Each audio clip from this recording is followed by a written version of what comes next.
Sit down. എല്ലാവരും books എടുത്തോ, നമുക്ക് സ്റ്റാർട്ട് ചെയ്യാം. സൗമ്യ ത്രെഡ് ചെയ്തിട്ടുണ്ടോ? ആരോട് ചോദിച്ചിട്ടാ ചെയ്തേ? ഇതൊരു സ്കൂളാണെന്ന് അറിയത്തില്ലേ? 10ല്ലേ ആയുള്ളൂ, ഇപ്പോഴേ വേണോ ഈ ഇളക്കമൊക്കെ? നഖം വളർത്തിയിട്ടുണ്ടല്ലോ. ഇത് ആരോട് ചോദിച്ചിട്ടാ നിങ്ങളൊക്കെ ഈ കോലം കെട്ടി സ്കൂളിലോട്ട് വരുന്നത്? ഇതൊരു ഡിസിപ്ലിൻ മെയിൻറ്റെയിൻ ചെയ്യേണ്ട സ്ഥലമാണെന്ന് അറിയത്തില്ലേ നിങ്ങൾക്ക് ആർക്കും? വല്ല കല്യാണത്തിനോ ആണോ വല്ല പാർട്ടിക്കോ ആണോ വരുന്നത്? നാളെ എനിക്ക് സൗമ്യയുടെ പാരൻസിനെ കാണാം. നാളെ പാരൻസിനെ കൊണ്ട് വന്ന ഒന്നും പറയണ്ട. നാളെ പാരൻസിനെ കൊണ്ടല്ലാതെ ഇങ്ങോട്ട് വരണ്ട, കേട്ടല്ലോ? ആ, എല്ലാവരും ഇവിടെ എല്ലാവരോടും കൂടിയാ പറയുന്നത്. ഇവിടെ പലരുടെയും സ്വഭാവത്തിന് വരുന്ന ചേഞ്ചസ് ഒന്നും ഞങ്ങൾ ടീച്ചേഴ്സ് കണ്ടില്ല എന്ന് നടിച്ചു പോവുകയാണ്. ഞങ്ങൾ നോട്ട് ചെയ്യുന്നുണ്ട്, കേട്ടല്ലോ? ഞങ്ങൾ പരസ്പരം ഡിസ്കസ് ചെയ്യുന്നുമുണ്ട്, കേട്ടല്ലോ? ഞങ്ങളെ കൊണ്ട് എല്ലാവരുടെയും പാരൻസിനെ വിളിപ്പിച്ച് എല്ലാവരും മക്കളുടെ തനി സ്വഭാവം പറയിപ്പിക്കരുത്, കേട്ടല്ലോ?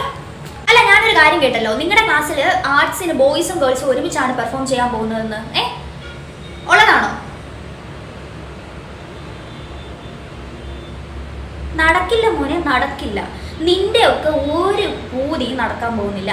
ഞാൻ ഇവിടെ ടീച്ചറായിട്ട് ഉള്ളിടത്തോളം കാലം ഞാൻ സമ്മതിക്കില്ല, കേട്ടല്ലോ?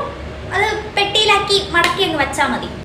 അറിയാലോ, നാളെ ഓണം സെലിബ്രേഷൻ ആണ്. അപ്പോൾ കളർ ഡ്രസ്സ് ഇട്ടുകൊണ്ട് വരാനുള്ള പെർമിഷൻ ഉണ്ട്.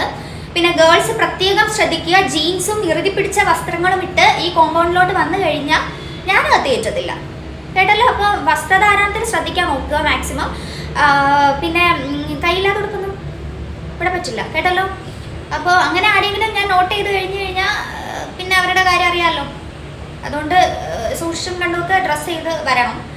ടൂറിന് ബോയ്സും ഗേൾസും ഒക്കെ സെപ്പറേറ്റ് ബസ്സസിൽ, കേട്ടല്ലോ? അല്ലാതെ ഒരുമിച്ച് പോകാമെന്നുള്ള വ്യാമോഹത്തിൽ ആരും ടൂറിന് വരണം എന്നില്ല, കേട്ടല്ലോ?